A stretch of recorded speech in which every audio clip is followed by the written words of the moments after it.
internet sites I use to help me select the eve of the fishing trip or the 10 minutes before the fishing trip. And this is the first one I use, Windy. So what I do, because obviously wind plays a key part in whatever you do, whether you're casting or whether you're wanting sort of a big surf or you want sort of on a lake and you want the wind direction to be in your swim. So it's very important. And what I do, I use this one. Sweet and simple.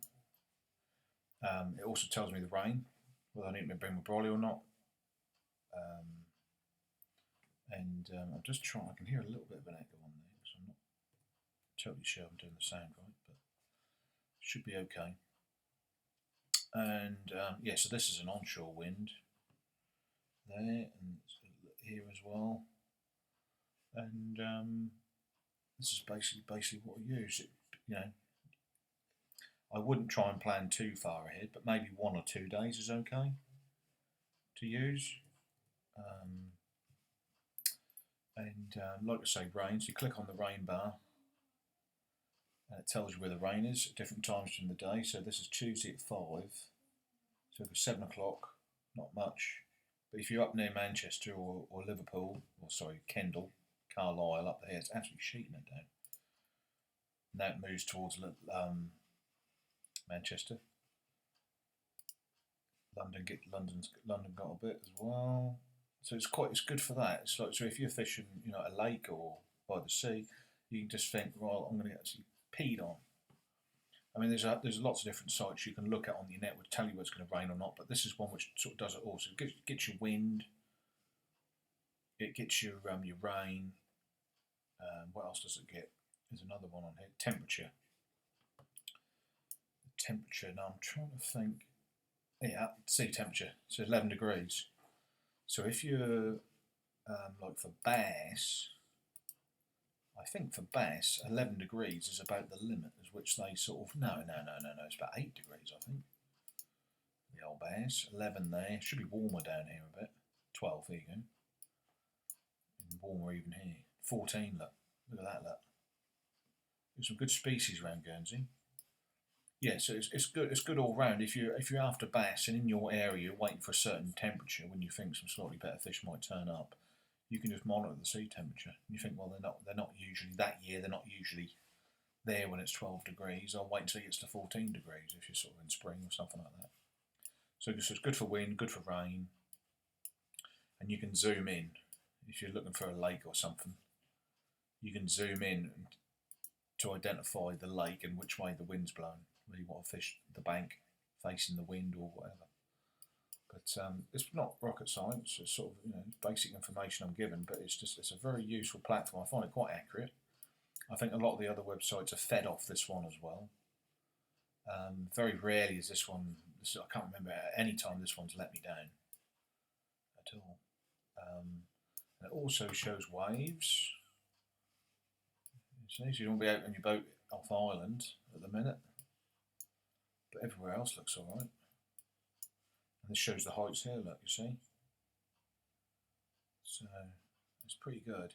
And obviously sort of in temperature as well. Just what is the temperature? 6 degrees. Do I need to wear my jacket?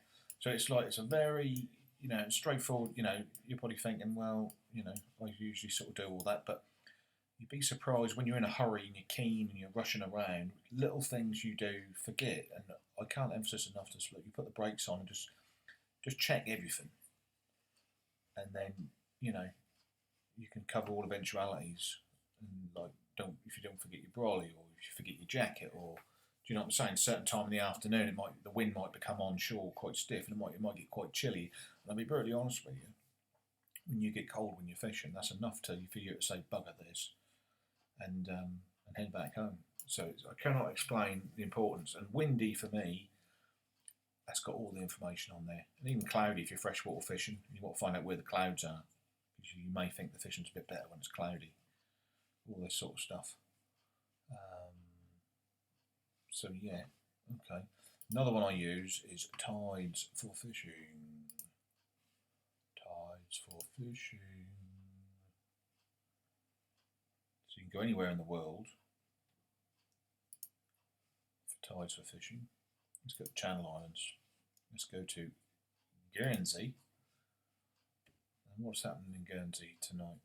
Weather. So this gives you, I wouldn't pay too much attention to the weather on this one because I don't actually think it's that accurate.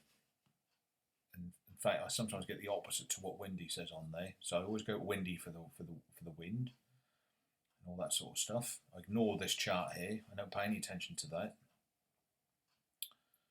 And what we do, the sea temperature is not too bad on it. That's usually pretty accurate. And then I go to a thing called, this one's alright, high tide chart, low tide. Tells you what it's doing straight away. So it's falling at St. Peter's Port. This chart here is good. It's with high water at 4:37, and it's just now starting to taper away. And it says it's might get fishy around about the bottom of the tide. A little bit of activity just before high water, but there's something about the bottom of the tide. Look, just before low, there's a bit of activity there. This fish coefficient here is a formula. I personally used to think it was a load of bollocks, but I can tell you now, for bass fishing, where I live, that ain't far out. And in fact, I've been just following that, if I'm brutally honest. I never used to have any confidence in any of these formulas.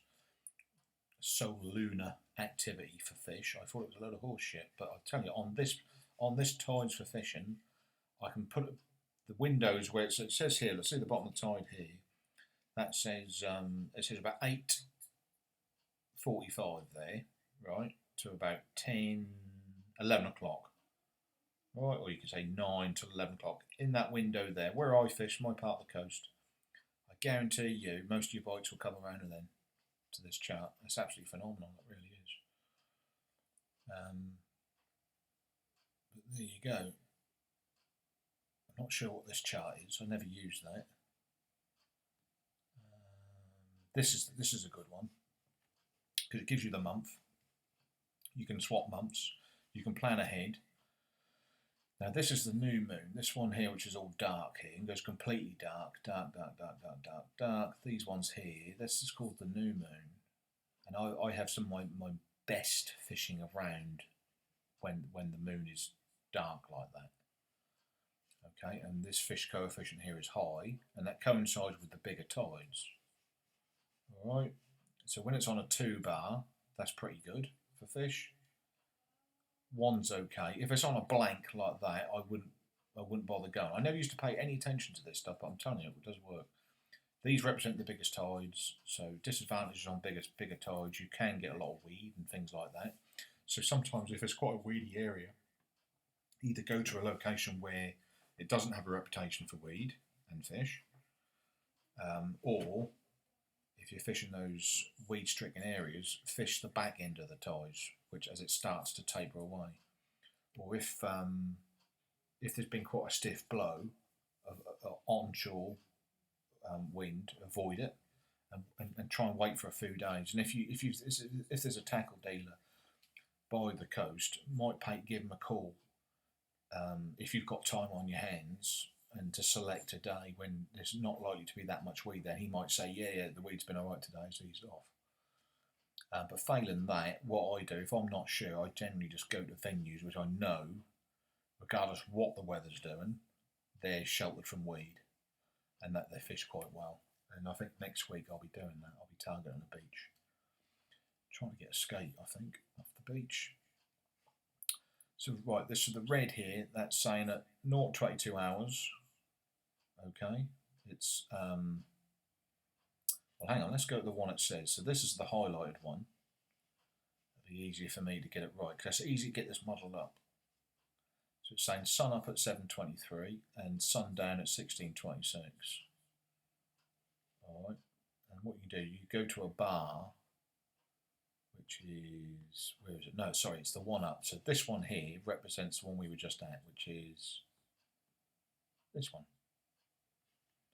Right, I know that because I can check it because I've got 4:22, 10:41. So let's go to that now. Okay, so we're looking for 4:22, 10:41, 4:22, 10:41. So we know it's the same one as that. All right. And it's quite simply, it's sort of saying low at 10:41 in the morning, low at 11 o'clock in the morning, the next following day. That's your daylight. And that's it, mate. There's not really much more to it than that. And I find this one is pretty good. So that's that one. You can play around with that one. That's a good one. And the other one I go to is this one. Is the Met Office for pressure, whether it's high or low pressure. I want a quick map to tell me what it's going to be doing over the next few days. Now, if it's high pressure like that, you want to be going out in your boat or on a charter boat. Okay. Generally much more sheltered condition. Wintertime a lot colder. For freshwater fishing, you might want some wind. So you can see the bars starting to come over here. This is low pressure. See that low pressure there, pushing these bars along. A bit more wind there now, coming this way. So on Wednesday the 17th, or what time is that? 12. So midnight, Thursday the 18th. There's a lot more wind there. So you might well go freshwater fishing during the day. Yeah, you can just use the whether you've got theories over low or high pressure which are going to influence your fishing. This is worth it's a good map to sort of to have. So they're basically the 1, 2, 3 I use just to let you know for fishing rivers, tidal rivers. I use the tides as well for flow rates, or rivers. Tide rivers generally have sort of an ebb and a flow, and you might fish them. They think they might fish better when they ebb or when they sort of flood, or this is that and the other. And obviously you can monitor rainfall, and if the winds are sort of really strong, they can influence a tidal river and how it fishes. So just bear that in mind. A real stiff, strong wind can put a halt to the tide and can stuff up your fishing. So you might want to plan something else to do a different kind of fishing. So yeah, it's you sort of got to look at all the information, and it might sort of point to certain beaches to fish. It might point to a completely different set of fishing, and all sorts. And obviously with windy rainfall can play a massive part if you're river fishing. It might become unfishable, or you might not want to attempt it for a few days. You just keep an eye on these things.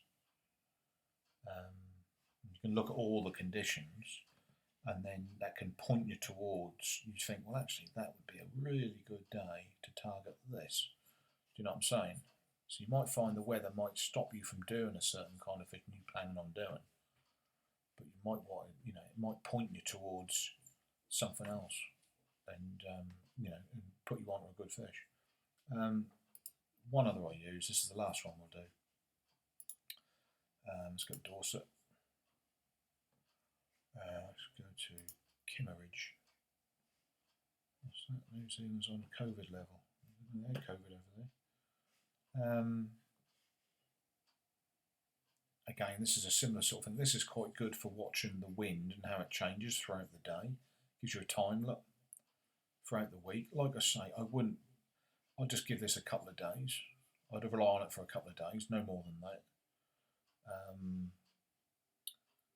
Not to say that it wouldn't be accurate, but for me, I would only plan a couple of days, maybe 3 days in advance using something like this. But this has always proved me. I used to always use this. Tells you, what if there's going to be any rain, times. Tells you the wind gusts. Click on here, look, northwest 8 knots. Tells you the wind direction. So you can see when it changes. You see, so you might want to fish just before it changes. Up to 20 knots. So you might think, well, that's just unfishable. Or I need to bring a heavy sets of grip wirelets and things like that. Whether you want to be out there and fishing that, or whether you want to go the day before and fish here. swell direction. Tells you which way the swell's going, how big it is. Like here, look, this is a Wednesday the 17th. Wave 2.5 metres, swell 2.4. So some big waves there. That's just unfishable on some beaches. Do you know what I'm saying? And then here's the tides. You can see here, and this one here is 2.7 metres. And this one down here is, oh, come on you, 0.81. Alright, 2.7. But you can see, it's difficult to say. See this one here, this one's a bit easy. See that one there? That one's a bit higher up, isn't it? 0.96 low tide. And you look at the day previous, 8.4. So the biggest tide's in the range. See the biggest tide in the range there, and then it doesn't go down so much. Then it goes down a lot. So this one here is the biggest tide in the range, and this one here is a bit shorter, like this one here. Look, see that, and look how deep it is there. My advice to you is, from experience, do not waste your time fishing in this little shallow one in the range. Try and pick the biggest of the range. I find the fishing's a lot better. A lot better. See, this one's quite shallow, and then this one's a lot deeper. So you want to be fishing this part of the tide. If it was ebbing, fish this one, and not that bit of the tide. Biggest tides in the range. So there you go. There's a few little pointers there. I've been burnt in all scenarios, so that's how come I know, because I've been out there and I've got burnt. When I used to start fishing, we didn't even have internet, didn't even have anything like this. You just went out there and just done it. But you've got all these tools now, which we take for granted. So there you go. There goes a salmon there, look.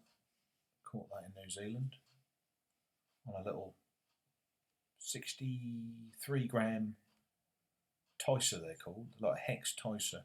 You just cast them out, they've got a treble on the end, and they're sprayed a luminous yellow. And the water we were fishing, that's completely mucky. But there was, they sit on the bottom, and there's like a foot where it's sort of clear. It's like this an instinct thing. They get aggressive and they just snap at it. But yeah, there you go. That's that. There you go. I hope you enjoyed the video. There's probably quite a few other different sites you can use and stuff, but they're the ones I use. You know, and I always do the night before, whether I'm getting bait collecting or whatever. I always study this stuff and make a decision on what I'm going to be doing, whether I'm beach fishing, boat fishing, river fishing, lake fishing. Because being at work, you only have a small window to go. So I look at the conditions and I think what would suit on this day, you know, what would be best.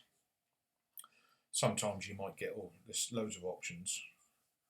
Sometimes you might think, I want to do this, and you might get cornered into one option. Do you know what I'm saying? Fishing generally in the UK around about January and February, the colder months there, that can be a little bit drab. That can be a little bit, the beach fishing gets a bit crap. The lakes get really cold, the fish metabolism slows down. But in the rivers, chub still stay quite active. They're quite a good species to go for.